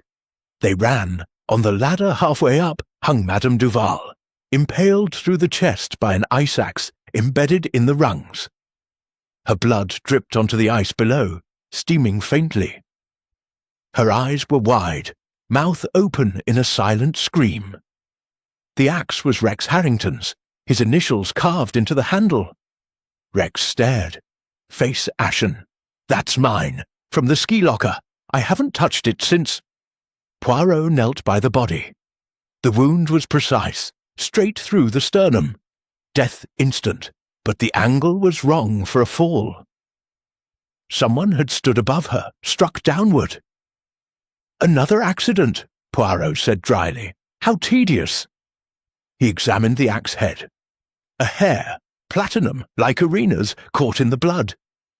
And on the rung above, a smudge of burgundy lipstick. The net was tightening, but the murderer was still cutting threads. Above, the palace groaned. A crack zigzagged across the dome, widening with each heartbeat. Snow hissed through the breach like sand through an hourglass. Poirot looked at the vault. The hand, the tape, the body. 42 hours remained. He closed the vault door, spun the wheel. The game, he said quietly, has entered its endgame, and the board is melting. Chapter 6. The Avalanche of Lies. The palace died in stages. At 6 p.m., the first support beam in the east wing snapped with a sound like a rifle shot. Ice rained from the ceiling in slabs the size of grand pianos. Guests screamed as the Aurora Lounge floor buckled. The volcanic hearth exploded, sending embers across the Persian runners. Valentina Frost's voice, calm only by force of will, crackled over the failing intercom. Central Dome, now, bring only what you can carry. Hercule Poirot stood at the library door, valise in hand watching the exodus. He had packed with precision. Notebook, evidence bags, the severed hand in a chilled thermos, the cassette tape in a silk pouch. The little grey cells required order, even as the world dissolved. Julian Vale supported Bebe Langtry. Her face was streaked with tears and soot. Rex Harrington carried the unconscious Countess Volkov over one shoulder like a sack of flour. Dr. Kessler clutched his leather pad to his chest. Monsieur Duval, widowed now, stumbled behind, eyes hollow. Silas Grimshaw brought up the rear, flare gun in one hand, a fire-axe in the other. They reached the central dome as the lights died for good. Emergency strips glowed red along the floor, turning faces demonic. The dome, triple-layered ice over a steel skeleton, was the palace's heart. Geothermal pipes still hissed beneath the floor, but the temperature had climbed to +5. Water pooled ankle-deep. The zodiac ceiling dripped like a weeping saint. Valentina sealed the blast door behind them.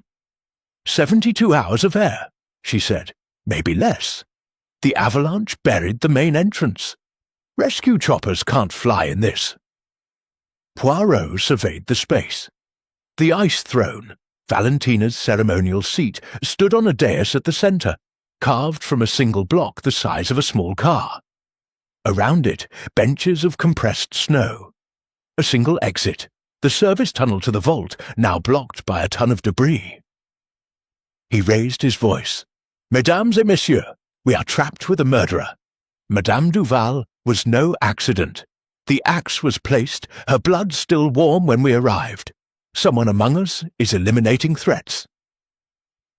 Silence. Then Grimshaw, "And someone among us cut the east wing with a thermal lance.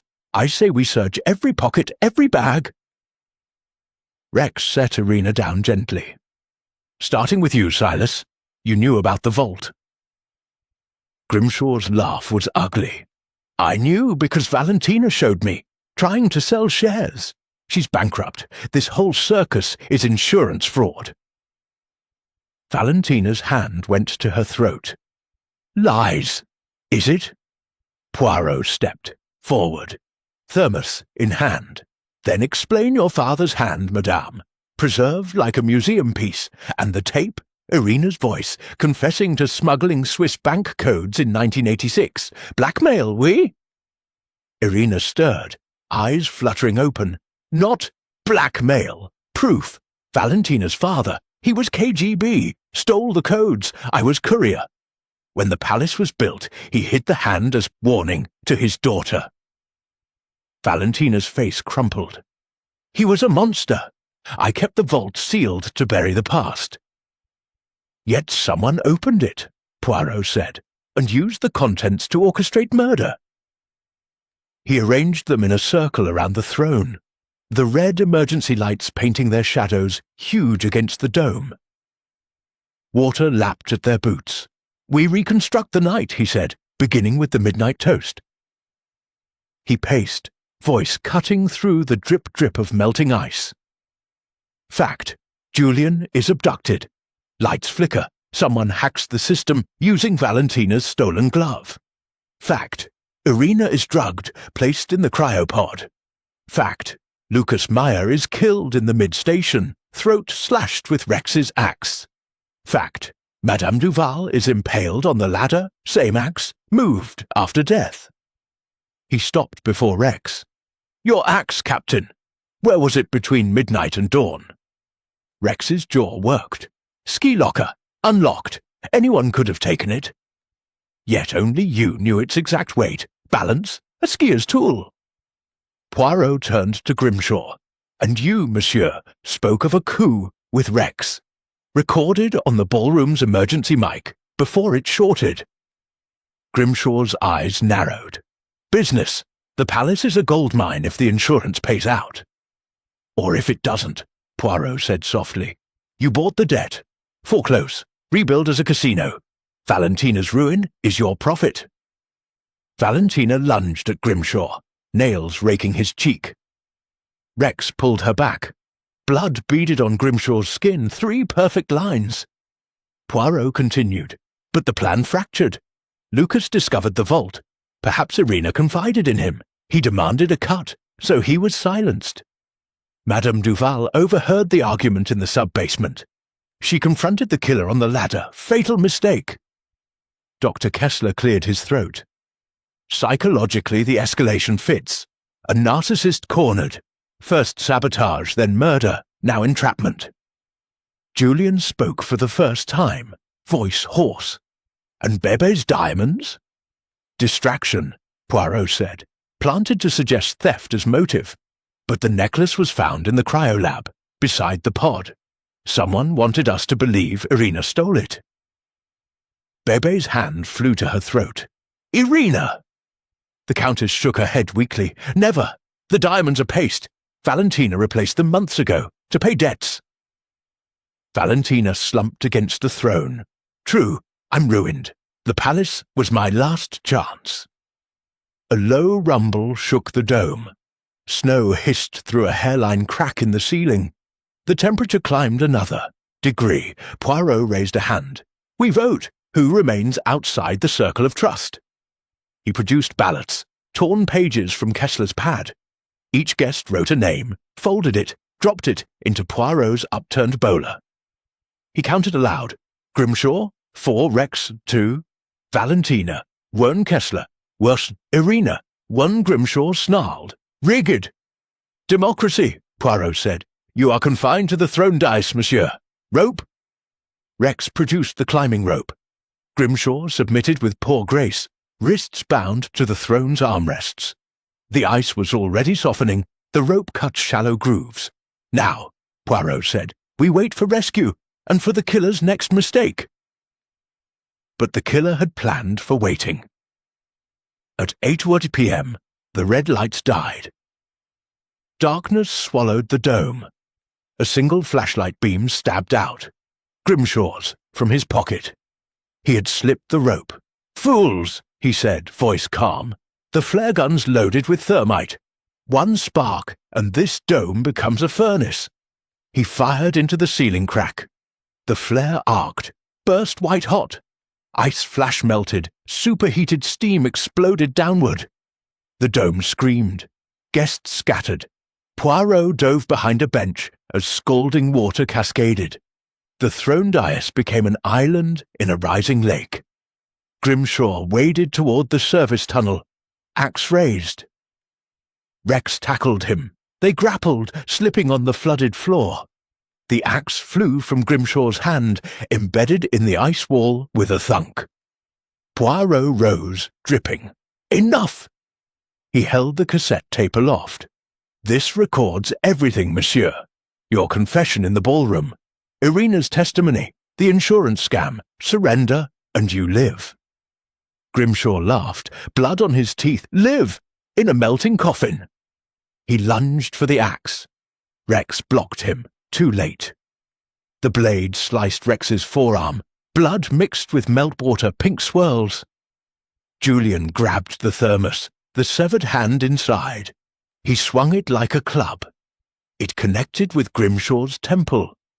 The American dropped, unconscious. Silence, broken only by dripping and the dome's death rattle. Poirot bound Grimshaw with the rope a second time, tighter. "The avalanche of lies ends here." But the dome did not agree. A crack zigzagged from the thermite burn, widening to a fissure. Cold air rushed in. Storm air, -20. The temperature plummeted. The flood water began to freeze. Valentina stared at the fissure. "The mountain's reclaiming us." Poirot looked up. Through the crack, stars glittered, clear sky at last. The storm had broken. He smiled, small and fierce. "No, madame, the mountain is delivering us." He climbed the throne dais, stood on Grimshaw's unconscious form, and waved the flashlight through the fissure. 3 short, 3 long, 3 short. SOS. Minutes later, rotors thundered. A searchlight speared the dome. Rescue climbers rappelled through the crack, harnesses clinking. As the first rescuer reached him, Poirot handed over the thermos, the tape, the icicle in its bucket. "Evidence," he said, "and a murderer. Deliver them to Inspector Fournier in Geneva, with my compliments." The rescuer stared at the bound Grimshaw. The blood, the melting throne. Mon Dieu, what happened here? Poirot adjusted his sodden moustache. A simple matter of order, triumphing over chaos. Though the chaos was enthusiastic. They were airlifted one by one into the night. The dome groaned, sagged, then collapsed inward with a sound like a glacier calving. The ice palace died as it had lived spectacularly. From the helicopter, Poirot watched the ruins glitter under the stars, a broken crown of ice on the mountain's brow. The little grey cells were quiet at last. But in his pocket, the final page of Irina's journal, torn free before rescue, crinkled against his heart. One line in her spidery Cyrillic: "The real treasure was never gold. It was the secret that could destroy us all." Poirot closed his eyes. Some secrets, he thought, were best left frozen. Chapter 7. Echoes from the Frozen Vault. The vault did not stay buried. Rescue teams had airlifted the survivors to the village below, but the Swiss authorities, alerted by Poirot's thermos of evidence, returned at dawn with ground-penetrating radar and a warrant. The ice palace's central dome had pancaked into a glittering crater. Yet the sub-basement, reinforced by wartime steel, remained intact beneath 30 meters of avalanche debris. By noon on the second day, thermal lances hissed again, cutting a shaft through the snowpack to the vault door. Hercule Poirot stood at the crater's edge, wrapped in a borrowed parka 2 sizes too large, watching the operation with the patience of a cat at a mouse hole. Inspector Fournier, tall, gaunt, moustache waxed to rapier points, paced beside him, radio crackling with updates. "They've reached the door," Fournier said. "Still sealed. Your American is screaming for a lawyer." "Mr. Grimshaw will scream louder when the tape is played in court," Poirot replied. "But the vault holds more than a hand and a cassette. I feel it in my little grey cells." A winch groaned. The vault door, dented but unbreached, rose on cables like a drawbridge. Technicians in hazmat suits descended. Minutes later, the first box emerged, lead-lined, the size of a briefcase, stamped with a faded hammer and sickle. Fournier's eyes widened. "Cold War relic?" "Warmer than you think," Poirot murmured. They lowered him in a harness. The vault chamber was colder now, -10, the geothermal pipes severed. Frost glittered on the walls like diamond dust. The pedestal where the hand had rested was empty. The velvet box lay shattered, its contents gone. But the walls had changed. Someone had returned in the night, after the collapse, but before rescue sealed the site. Fresh chisel marks scarred the ice. A panel, hidden behind a frost flower, stood ajar. Poirot swung his flashlight inside. A narrow tunnel, hand-carved, sloped downward into bedrock. The air smelled of damp stone and something acrid. Gunpowder residue. "Mon Dieu!" Fournier breathed behind him. "A smuggler's route!" Poirot crawled in.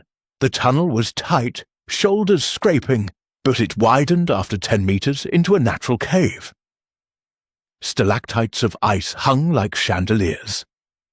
At the far end, a steel strongbox bolted to the floor, its lock blasted open with a shaped charge. Empty.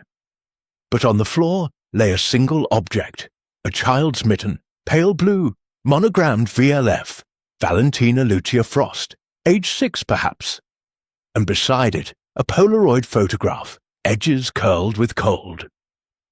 The photo showed a younger Valentina, teenaged, defiant, standing beside a man in Soviet greatcoat. The man's face was obscured by shadow, but his hand, gloveless, scarred, rested on her shoulder. The same hand now in Poirot's thermos. On the back, in fountain pen, "Insurance for the future. Burn after reading. Papa."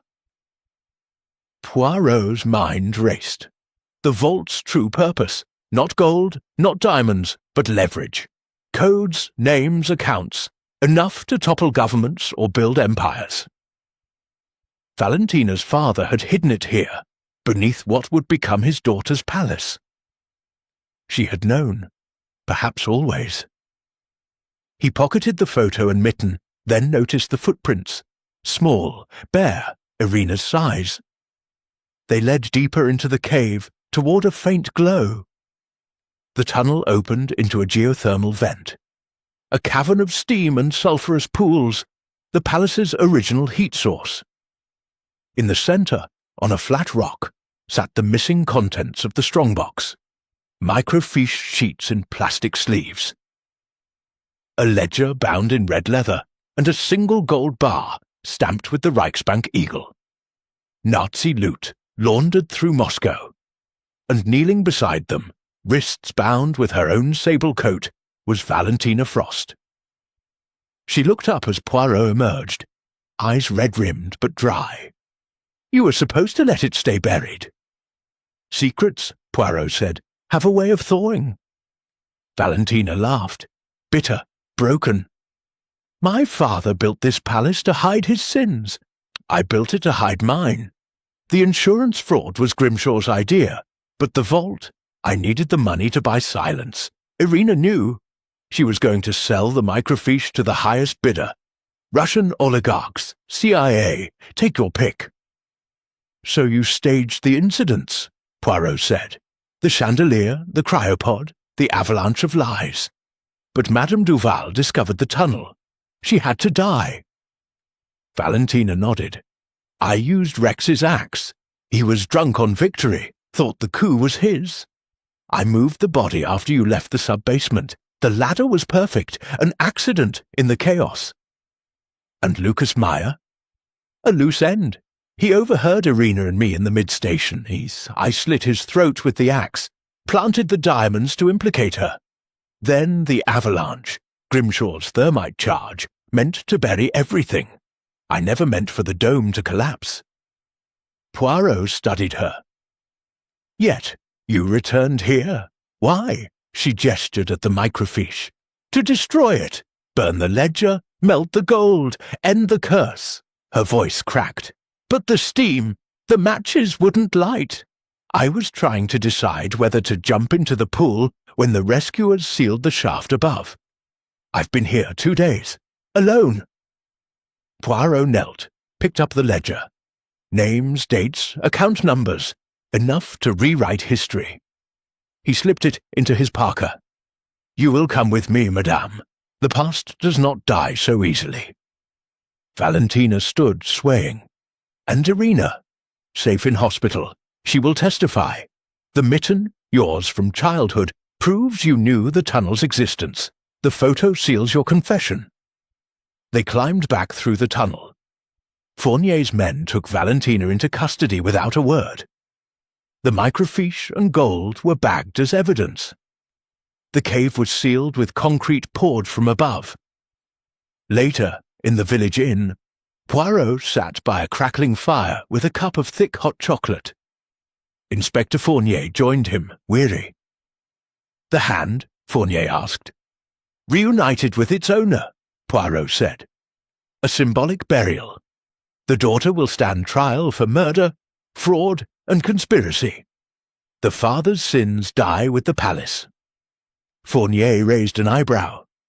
And the mitten? The photo? Returned to Countess Volkov. Some echoes are best left to fade. Outside, the mountain loomed, serene under fresh snow. The crater that had been the ice palace was already filling with drift, nature's way of forgetting. Poirot sipped his chocolate, feeling the warmth spread through his chest. Another case closed, another order restored. But in his pocket, the child's mitten soft, faded, smelling faintly of pine and long-ago tears, remained.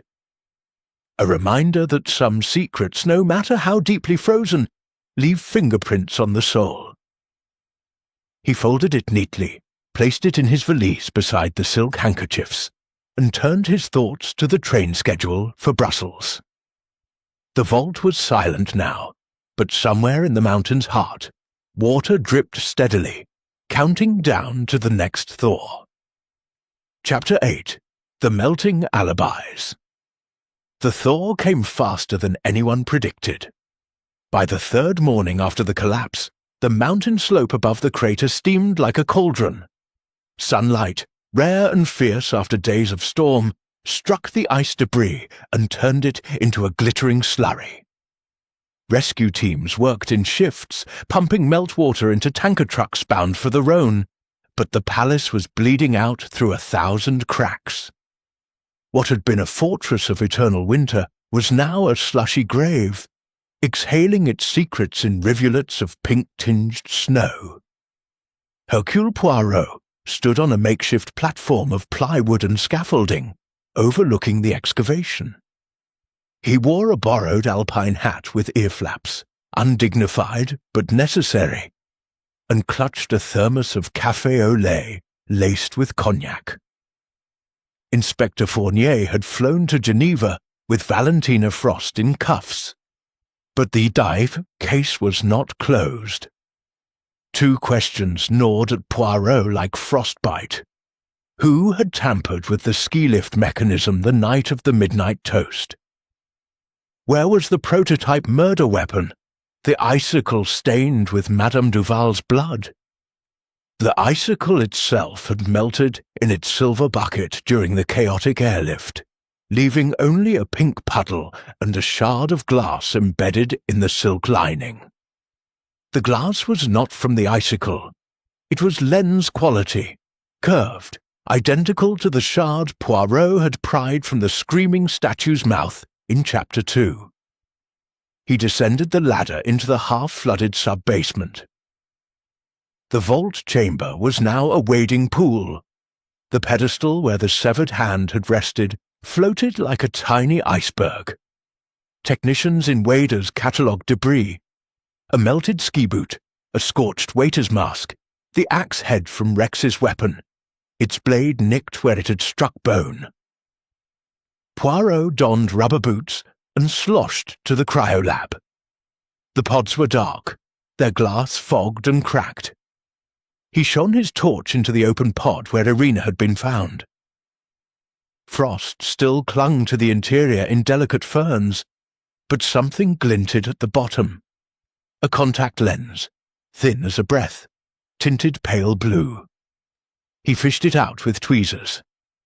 The lens was prescription, minus 3.5 diopters, astigmatism correction. Dr. Kessler's exact prescription, confirmed by the palace optometry records. Poirot's moustache twitched. The good doctor sees poorly without aid. Yet he claimed 5 hours in the sauna, humid, hot, impossible for contacts. A lie. He pocketed the lens and moved to the service corridor where Madame Duval had died. The ladder was gone, melted into a twisted skeleton of steel, but the walls bore scars, gouges where the axe had bitten deep. He measured the angle of the fatal wound, downward, 45 degrees, from a height of 1.85 meters. Kessler was 1.88, Rex was 1.93, Grimshaw 180, Valentina 1.75. Any could have struck the blow. But only one had the medical knowledge to stage a cryogenic near-murder. He returned to the village inn, where the survivors were quartered under guard. The common room smelled of wet wool and fondue. Bebe and Julian sat by the fire, heads together over a shared plate of roasty. Rex Harrington flexed his bandaged arm, flirting with a nurse. Dr. Kessler wrote in his pad, spectacles perched on his nose. New glasses, rimless, no lenses in the left eye. Poirot approached. "Doctor, a word." Kessler looked up, smile thin. "Of course, Monsieur Poirot. My alibi holds, I assure you." "Alibis," Poirot said, "are like ice sculptures. Beautiful until the heat is applied." He produced the contact lens in a plastic evidence bag. "Yours, I believe." Kessler's pupils contracted. "I wear glasses." "Yet you entered the sauna at 00:15 wearing contacts. The humidity would have fogged them within minutes. You removed them, perhaps in the changing room, and one fell into the cryopod when you staged Irina's. Imprisonment." Kessler's pen stilled. "Preposterous." "Is it?" Poirot sat opposite, folding his hands. "You are a psychiatrist. You understand suggestion, hypnosis, the power of fear. You orchestrated the accidents to create paranoia, then used the chaos to eliminate Madame Duval. She had seen you in the sub-basement, tampering with the lift cable." Kessler laughed, but it cracked like thin ice. "Why would I?" "Because," Poirot said softly, "you are Valentina's half-brother. Illegitimate, the Frost family secret. Your mother was the housekeeper. Your father paid for your education, then discarded you. The palace was your inheritance, stolen by Valentina's vanity. You planned to destroy it, frame her for murder, and claim the insurance as the sole heir." He laid documents on the table. A birth certificate from 1962, Kessler's real name, Otto Frost, crossed out and replaced. A DNA report from the severed hand, rushed by Fournier's lab. Match probability, 99.98%. Kessler's face drained of color. "You can't prove." "I can," Poirot said. The ski lift cable was cut with a diamond-tipped blade. Your scalpel, stolen from the infirmary. The icicle was formed in a surgical mould, injected with Madame Duval's blood drawn during her routine checkup the day before. You wore the waiter's mask to move freely, and the lens in the pod, your DNA on the saline residue. Rex Harrington had joined them, silent until now.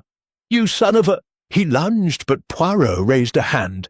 "Patience, Captain. Justice is not served by fists." Kessler stood slowly, backing toward the fireplace. "You think you've won? The palace is gone. The evidence melted." "Not all," Poirot said. "The security ice mirrors, shards embedded in the ballroom walls, recorded reflections. Enhanced by the federal lab, they show you descending the service ladder at 03:47 a.m., axe in hand. Madame Duval followed, arguing about the tunnel she'd discovered. You struck once, precise, through the heart." Kessler's eyes darted to the door. The nurse, actually a plainclothes officer, blocked it. He grabbed a fondue fork, brandished it like a dagger. "Stay back!" Poirot did not flinch. "You are cornered, Doctor, like the rat you are." Kessler lunged, not at Poirot, but at the window. Glass shattered. He tumbled into the snow outside, rolling down the slope toward the frozen lake. Rex and the officer gave chase, boots crunching. Poirot followed at a dignified trot. The lake was a sheet of black ice, cracked in places by the thaw. Kessler sprinted across it, fork still clutched like a talisman. Halfway across, a groan, the ice buckled. Kessler plunged through, water closing over his head. Rex skidded to a stop at the edge, threw a rope. Kessler surfaced, gasping, but the current beneath the ice dragged him under. Bubbles, then nothing. Divers recovered the body an hour later. In his pocket, the feet missing prototype icicle, refrozen in a portable cryoflask, labelled Sample D. Duval. The glass shard matched the screaming statue's lens, part of a pair Kessler used for close work. Back in the inn, Poirot addressed the survivors. Dr. Kessler acted alone in the murders. Valentina's fraud was separate, Grimshaw's greed another thread. The palace was a nexus of old sins and new ambitions, all melted away. Bebe hugged him fiercely. "You saved us." "I saved the truth," Poirot corrected gently. "The rest was luck and thermodynamics." That evening he took the funicular down to the valley for the last time. The crater steamed behind him, a white plume against the twilight. The ice palace was gone, but its echoes lingered, in Kessler's frozen stare, in Valentina's shackled wrists, in the mitten Poirot still carried. At the station, a telegram awaited. "Return to London. Urgent. Yap." Poirot smiled. Another puzzle. Another winter. He boarded the train, adjusted his moustache in the window's reflection, and watched the Alps recede. The thaw had claimed the palace, but order, fragile, stubborn order, endured. In his pocket, the contact lens glinted like a tiny melted tear. Chapter 9. The Grand Reveal in the Throne of Ice. The throne room was never meant to survive. By the fourth day, the central dome's remnants had slumped into a shallow bowl of slush and steel, but the ice throne itself, carved from a single glacial block hauled from the Aletsch, stood defiant on its dais, half submerged in meltwater that reflected the pale November sun like a tarnished mirror. Swiss federal police had cordoned the site with yellow tape. Helicopters clattered overhead, winching out the last crates of evidence. Yet Hercule Poirot had insisted on one final assembly. The survivors, the guilty, the merely complicit, they would face the truth where the lies had begun. He stood beside the throne in a charcoal overcoat, Homburg hat in hand, the mountain wind whipping his moustache into perfect symmetry. Inspector Fournier flanked him, flanked in turn by 2 armed officers. The dais had been cleared of snow. A portable heater hummed, keeping the temperature just below freezing so the throne would not collapse mid-revelation. One by one, they arrived by Snowcat and Funicular. Bebby Langtry and Julian Vale, hand in hand, her diamonds returned, paced but sparkling with hope. Captain Rex Harrington, arm in a proper cast, face sunburned from rescue work. Silas Grimshaw, cuffed, flanked by guards, scowl carved deeper than the glacier. Countess Irina Volkov, frail but upright, wrapped in sable that had once been Valentina's. Valentina Frost herself, wrists shackled, hair shorn prison short, eyes fixed on the throne as though it might still crown her. Dr. Otto Kessler's body, zipped in a black bag on a stretcher, brought for symbolic closure, his frozen face visible through the plastic window. Poirot raised a hand. The fair wind died. Even the helicopters seemed to hush. "Mesdames et messieurs," he began, voice carrying across the slush, "we gather in the ruins of ambition. The ice palace is no more, yet its crimes stand eternal.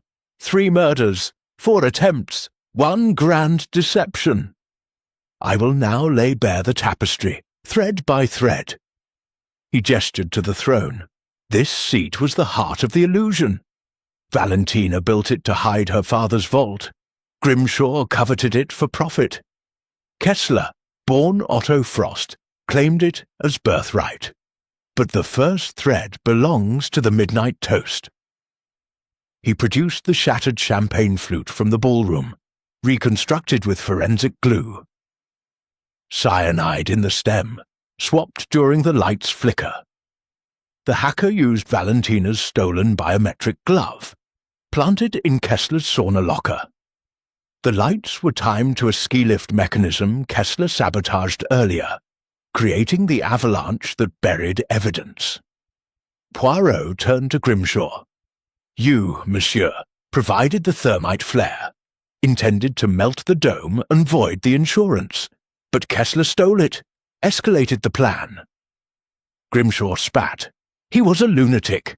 I wanted the palace bankrupt, not drowned." "Yet you cut the east wing with the thermal lance," Poirot said. "Your boots left residue. You confess in the ballroom recording. The palace changes hands one way or another." He moved to Valentina. "You staged the chandelier with monofilament from the sculpture garden. The screaming statue's glass mouth held a lens, Kessler's spare, planted to frame Irina. You needed chaos to trigger the force majeure clause." Valentina's voice was hoarse. "I wanted to save my legacy, not destroy lives. Yet you destroyed Madame Duval," Poirot said softly. "She discovered the tunnel from the vault to the mid-station, your father's smuggling route. You followed her to the ladder struck with Rex's axe. The angle matches your height. The lipstick on the rung, yours, burgundy, transferred when you leaned close to whisper, 'The past stays buried.'"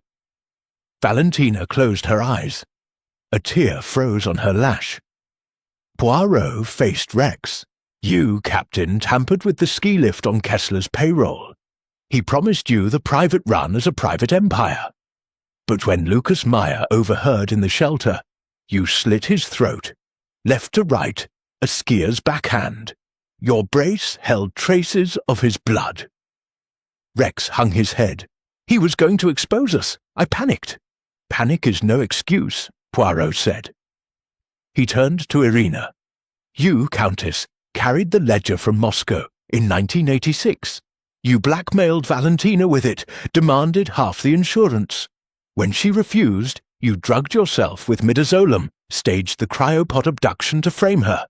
The frostbite was real, but self-inflicted with dry ice from the kitchen." Irina's laugh was brittle. "I survived Stalin. I thought I could survive this." Poirot knelt beside Kessler's body. "And you, Doctor, brother, bastard genius, wove the final lies. The contact lens in the pod, the icicle moulded in the infirmary freezer, the sauna alibi to hide your movements. You murdered Madame Duval to silence her, then tried to flee across the lake. The ice claimed you as it claimed your ambitions. He stood addressing them all. The motives intertwined like the palace's ice veins. Valentina, preserve the palace at any cost. Grimshaw, profit from its ruin. Kessler, reclaim a birthright. Rex, greed for a private kingdom. Irina, revenge and riches. But the palace itself was the final victim. Built on secrets, it melted under truth. He produced the child's mitten, VLF, and laid it on the throne. This belonged to Valentina at age 6. Her father taught her that secrets must be frozen forever. She learned too well. Silence. The throne creaked. A crack zigzagged up its back. Meltwater wept from the fissure. Poirot stepped back. Justice now belongs to the courts. Valentina Frost, murder, fraud, conspiracy. Grimshaw, conspiracy, sabotage. Rex Harrington, accessory to murder. Irina Volkov, extortion, obstruction. The dead, Lucas Meyer, Madame Duval, Dr. Kessler, will have their names carved in stone, not ice. The officers moved. Cuffs clicked. Valentina paused beside the throne, touched the mitten once, then walked into custody without looking back. Bebe approached Poirot, eyes shining. "It's over. It is finished," he said. "The throne of ice has melted. Only truth remains." As the snowcats departed, the throne gave a final groan. The crack widened. The block split down the middle, collapsing into the slush with a sound like a sigh. The mitten floated atop the wreckage, pale blue against the white. Poirot watched it sink. Then he turned his back on the mountain, boarded the funicular, and descended into the valley where spring was already whispering in the pines. The ice palace was gone, but in the annals of crime its story would stand forever, carved not in ice, but in the unmelting clarity of Hercule Poirot's little grey cells. Chapter 10. Farewell to the Palace of Eternal Winter. The train from Zermatt to Brussels wound through valleys already touched by the promise of spring. Hercule Poirot sat alone in a first-class compartment, the rhythmic clack of wheels on rails, a soothing counterpoint to the chaos of memory. Outside, the Alps receded, jagged sentinels softened by distance, their peaks still capped with snow, but their flanks greening with the first stubborn shoots of alpine grass. The ice palace was no more than a scar on the mountain now, a steaming crater soon to be claimed by Edelweiss and forget-me-nots. Poirot adjusted his moustache in the window's reflection, then opened his valise. From it, he drew the child's mitten, pale blue, frayed at the cuff, the monogram VLF, faded but legible. He turned it over in his gloved hands, feeling the weight of a lifetime compressed into wool and thread. Valentina Frost had been 6 when she lost it in the caves beneath what would become her palace. Her father had left it as a breadcrumb, a warning, a curse. Poirot had returned the diamonds, paste though they were, to Bebe Lungtree, the ledger to the Swiss authorities, the cassette tape to Interpol. But the mitten, he could not surrender. Not yet. A knock at the compartment door. Inspector Fournier entered, cap in hand, face etched with the weariness of paperwork and politics. "Monsieur Poirot," he said, taking the opposite seat. "The trials begin next month. Valentina has confessed everything. Murder, fraud, the tunnel. Grimshaw pleads insanity. Rex Harrington cooperates for a reduced sentence. Irina Volkov has vanished. Witness protection, they say, though I suspect Moscow's long arms." Poirot nodded. "And Kessler's body?" "Buried in an unmarked grave. The Frost family plot refused him. Fournier hesitated. You were right about the motives, but one thing puzzles me. The prototype icicle, the one with Madame Duval's blood. It melted completely. No DNA left. How did you know it was Kessler's? Poirot smiled faintly. The mould, mon ami. Found in the infirmary freezer, labelled specimen tray. Appendectomy. Kessler performed a mock surgery on a reindeer haunch the day before. Practice for the perfect wound. The glass shard in the silk was from his broken spectacles, ground to fit the icicle's core. A surgeon's precision. Fournier whistled. You see everything. I see order, Poirot corrected, and where order is absent, I restore it. The inspector departed at the next station. Poirot returned to the mitten, then drew out his notebook. The final page bore a single entry, written in his neat slanted hand. Reflections on the Ice Palace. Human folly builds palaces on secrets. Nature melts them with indifference. The child's mitten. Innocence lost, ambition gained, justice is served, but some echoes linger. Conclusion. Even eternal winter ends. Prepare for the next case. He closed the book, slipped the mitten into a silk pouch beside his handkerchiefs, and gazed out the window. The train entered a tunnel. Darkness swallowed the Alps. When it emerged, the mountains were gone, replaced by rolling hills and the first hints of civilization. At Brussels Midi, a porter awaited with a telegram. London, urgent, body in the Thames, Jap. Poirot tipped the man, boarded the Eurostar, and settled into his seat. The mitten remained in his pocket, a small, soft weight against his heart. He would mail it anonymously to Valentina in her cell. One last gesture of humanity amid the cold machinery of justice. As the train sped toward the Channel, Poirot allowed himself a small, satisfied sigh. The Ice Palace had taught him a final lesson. Nothing lasts forever. Not ice, not ambition, not even murder. But truth, like the mountain itself, endures. He ordered a tisane from the attendant, arranged his cushions with precision, and closed his eyes. The little grey cells rested, dreaming not of snow, but of the next puzzle, waiting in the fog of London. Somewhere behind him, the Alps stood silent, their secrets buried once more, beneath fresh powder. The palace of eternal winter was gone, but its farewell lingered in the wind, a whisper of frost on the edge of spring,